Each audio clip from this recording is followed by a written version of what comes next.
self-promoting and a leotard can stop. So before he had to be talking about Cyclops, right? Cyclops wrote the X-Men comics, which is why he's always the leader even though in the movies he never really is, and then maybe he planted these actual location coordinates as a safe haven for mutants in danger. Good stuff. 51. And I love how they set the seizure up as probably about to happen, and then right before the camera starts to move erratically leading up to a high-pitched whine fading in. Also 52. How the intensity increases as Logan moves closer to the source. 53.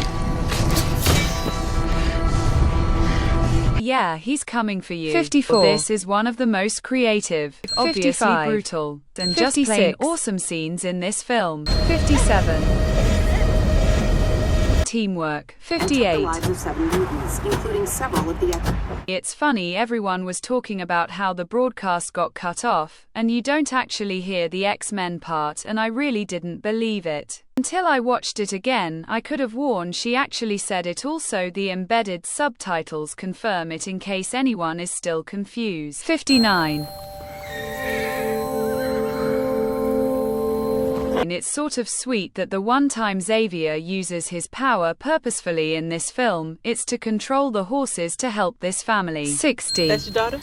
Yeah, that's Laura, and that's my dad, Chuck. Chuck, he is a Chuck, and another example of treating us like adults and a sort of cliche subversion in that Logan responds in stride like most people would not, like movie characters usually do, where they telegraph their lying to the audience with a long pause and stutter. 61. Speaking to a man who ran a school for a lot of years, right, Charles? Really? Amazing that in one of the most action-packed, gruesomely bloody films of the year, we're also given one of the most nostalgic, genuine and heartwarming scenes in the series for both these actors. This is their last crack at these characters. It's almost as if they're sincerely recounting the good times they had together as good friends do, which come to find out it was mostly improvised. 62. By the Sunseeker.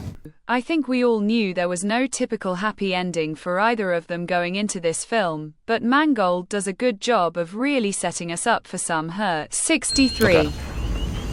Look like dinosaurs with their 20-ton bodies and tiny little brains. Just be thankful they aren't infected with the symbiote. 64. All right, Rory is a win. 65. I can't even with this. I'm not removing a win, even though I really want to. I know that I'm feeling exactly what Mangold wanted me to feel. Eli mixed with sorrow for Xavier's perfect night. Squarely being crushed by an unceremonious death, he deserved better, but in Logan's universe there is no better, and it's made even more heart-wrenching and hammered even harder home when you remember. Xavier said this. You remember who I am now? I always know who you are. It's just sometimes I don't recognize you. 66. And then it's just a no-holds-barred jaw-on-the-floor sequence from the Cavalier killing of the Munson family, reminiscent of the Hulk gang getting bored, leading up to Logan's first confrontation with his feral, more powerful, soulless younger self, where he totally freezes. 67. And of course he freezes. X-24 represents everything Logan has been hiding from his whole life. His weapon X-Pass that haunts him. X-24 is the literal and actual embodiment of that beast. 68. Who is that? Why don't you know it's the Hulk gang? 69. Beware the light. Self-sacrifice. 70. Wrapped up in a callback burn. Beware the light. 71. I thought Terminator vs. Terminator was awesome and brutal. AR ain't got nothing on Jackman's. 72. Saving your new well. Yeah, I'll just die here. 73.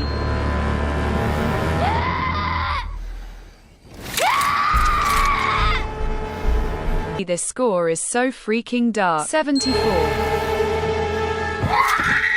Yeah, that's an appropriate reaction, pretty close to mine. 75. Actually, this is a better representation. 76. And of course he pulls away from her. His worst fears were just again confirmed. Death follows him everywhere he goes. How could he possibly open himself up to Laura? 77. No, it's a fantasy. Fun fact, if we're allowed to have fun facts in this film. Yeah, fun fact, when Daphne originally read for this part she did it the way Manold wanted and then she asked if she could improvise a bit. Needless to say, the verse that made it into the film is much closer to her improvised audition with Hugh Jackman cursing at the top of his lungs at 78. Her, and she punched him right in the face. 79. I like that for the most part there isn't a whole lot of advanced tech, even though we're in the future. Reavers have robotic arms, sure, but even their enhancements are downplayed other than a few interactive screens and fancy billboards. It's pretty post-apocalyptic. Another 80. Scene of Logan being raised up, but this time towards the light instead of towards the pain. 81. Again, the awe in their faces upon meeting their hero for the first time. 82. Actually, I was thinking of shooting myself with it. Some honesty that's really a first step in Logan accepting Laura as an equal and not just a kid, that culminates in the end when he relies on her for his plan. 83. Wolverine. Not funny. That is not funny. 84. That's where we will be safe. Not that it really matters, but we're all leaning towards Alpha Flight, right? The Canadian superheroes. 85. Why else would Rice say, We need to reach them before they get to the border? Not like they'd respect national boundaries, right? 86. Talk about a cold forearm. 87. Didn't know I needed to be afraid of pine needles, thanks movies. 88.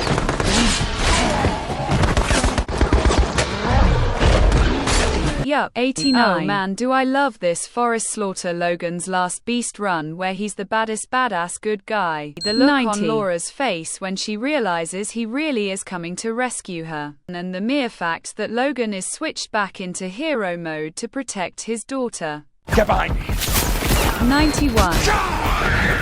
Maybe it's not the most edifying father-daughter team-up, but come on, father-daughter teamwork. 92. Distribute gene therapy discreetly through everything from sweet drinks to breakfast cereals, and it worked. Random mutancy went the way of polio. So this film is a character study drama at its core, but this news about the Koran Psi comes as something of a revelation. What impresses me is the number of cane wood and corn syrup and the energy drinks come up and how they've been dropping hints throughout the movie at the true cause of the mutant extinction. 93. James, you can't.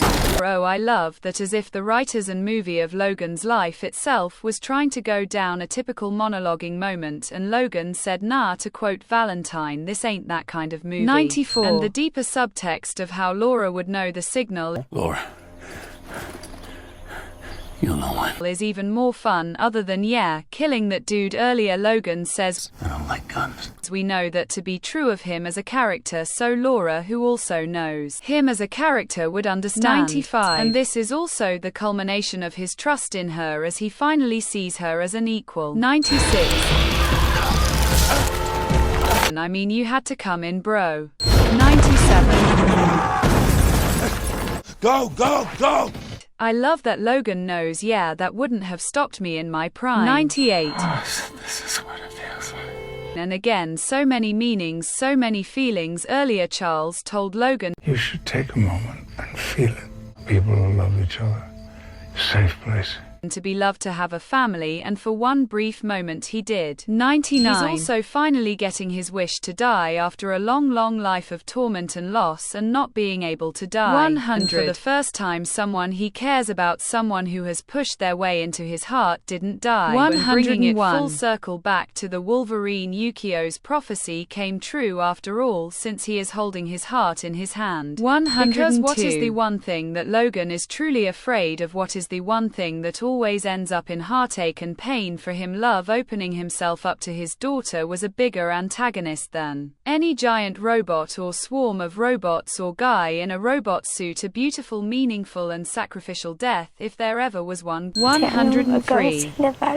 With the death of Logan and Charles, as far as Laura is concerned, there are no more older original mutants left, and recounting the quote from Shane is her way of honoring them. Or got your ex in there, and for this universe, for the things that Logan believed in Charles, the X-Men, it really is appropriate.